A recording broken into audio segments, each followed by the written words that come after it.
Mais le Marais, c'est moi, c'est ma vie, j'y suis né, mon ADN est là. Je suis né clinique des Bleuets, boulevard Voltaire, comme Nikos d'ailleurs. On est né à 3 jours d'intervalle dans la même clinique. Tout bébé, mes parents avaient un appartement, rue des Blancs-Manteaux.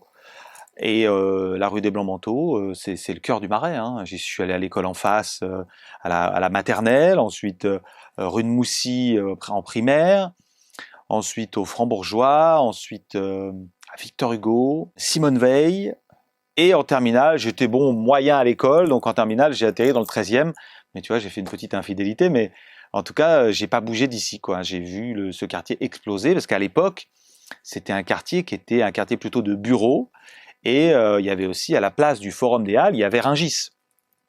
Il y avait donc tous les grossistes en fruits et légumes, viande, poisson, etc. Enfin, c'était là, donc c'était un quartier très très très populaire, mais un petit peu pas mal famé, mais en tout cas où on n'aimait pas y habiter. À l'époque, vraiment, c'est le 8e, le 16e, c'est les gros quartiers bourgeois, rive gauche aussi, mais voilà, c'était pas du tout habitable.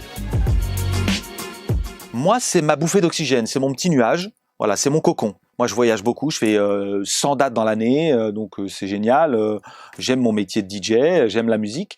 Mais quand je reviens ici, c'est comme un petit village. Moi, j'ai des copains qui habitent Boulogne, et quand ils me disent bah viens chez nous manger un petit bout, je dis attends, mes vaccins sont pas à jour. Moi, venir en grande banlieue. Alors tu vois, c'est là. Alors moi, quand je sors du Marais, moi, je suis vraiment un enfant du Marais. Quand je sors du Marais, c'est toujours très compliqué. Le restaurant dont je me souviens de ma jeunesse, c'était la Pizzeria Vito, qui est rue des Archives.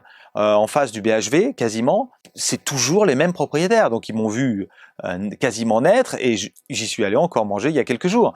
Donc, tu vois, c'est une institution. Alors, à côté, à la place du pain quotidien, il y avait un pote qui s'appelait Certain, dont les parents avaient un bar tabac, donc c'était super. À l'époque, il y avait les Mods qui étaient là dans les années 80, les Mods, donc cette culture anglo-saxonne qui écoutait du ska, du punk. Donc ils étaient tous habillés comme les Anglais, avec des costumes, avec des Vespas, c'est des costumes très cintrés, cravate noire et tout. Il y avait vraiment une culture indé très très forte dans le Marais. On a un petit peu perdu tout ça. Maintenant, tout le monde vient faire ses courses le dimanche.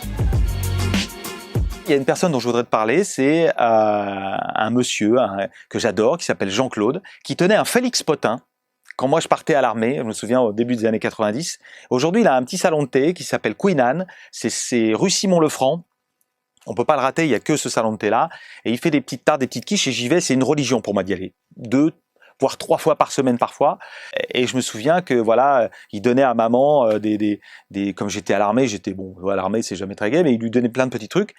Et à l'époque avant ce Félix Potin, il y avait un marchand de couleurs où on achetait des figurines Panini. C'était des catalogues d'équipes de football. On a acheté des bonbons, tout ça. Bon, beaucoup de gens sont restés dans le quartier. J'ai encore croisé des jeunes filles qui étaient avec moi, des jeunes filles qui ont eu des mamans maintenant, mais qui étaient avec moi à l'école. Enfin, en tout cas, les gens qui sont nés dans le Marais sont très attachés à ce quartier en général.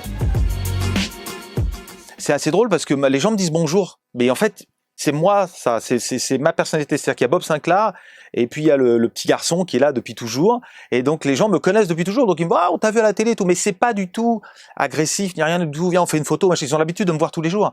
Donc c'est ce côté rassurant, ce côté familial que j'aime, et c'est pour ça que je veux pas bouger d'ici. Alors ce qui est assez drôle, c'est que je suis parti à Los Angeles il y a maintenant 7 ans, je suis resté 6 ans, et j'ai atterri à Los Angeles complètement par hasard dans le 4e arrondissement. Mon code postal, je te jure que ça, mon code postal à Los Angeles, c'était 90 004. Donc tu vois, il y a quand même pas de hasard dans la vie. C'était le quartier de Larchmont. Et à Larchmont, c'est un des seuls quartiers où tu as une rue commerçante, et il y avait le pain quotidien, il y avait plein de petits, il y avait un marchand de fromage, il y avait un marchand de vin, tout ça. Donc il y avait cette culture européenne qu'il y avait, parce qu'il y a beaucoup d'artistes, beaucoup de peintres, beaucoup de gens qui écrivent des scripts, des scénarios. Donc tout tourne autour du cinéma, mais il y a une culture très européenne dans ce petit quartier-là. Donc tu vois, voilà, je me retrouve toujours là dans des endroits comme ça. Mais Los Angeles, bon, c'est pas du tout la même chose. Les gens se déplacent en voiture. Ça m'a beaucoup manqué, cette proximité, ce petit café en bas, ce petit bonjour tous les matins du boucher, du café. Ah Bob, comment vas-tu? Tu vois, cette convivialité qu'on a chez nous, les latinos, tu vois.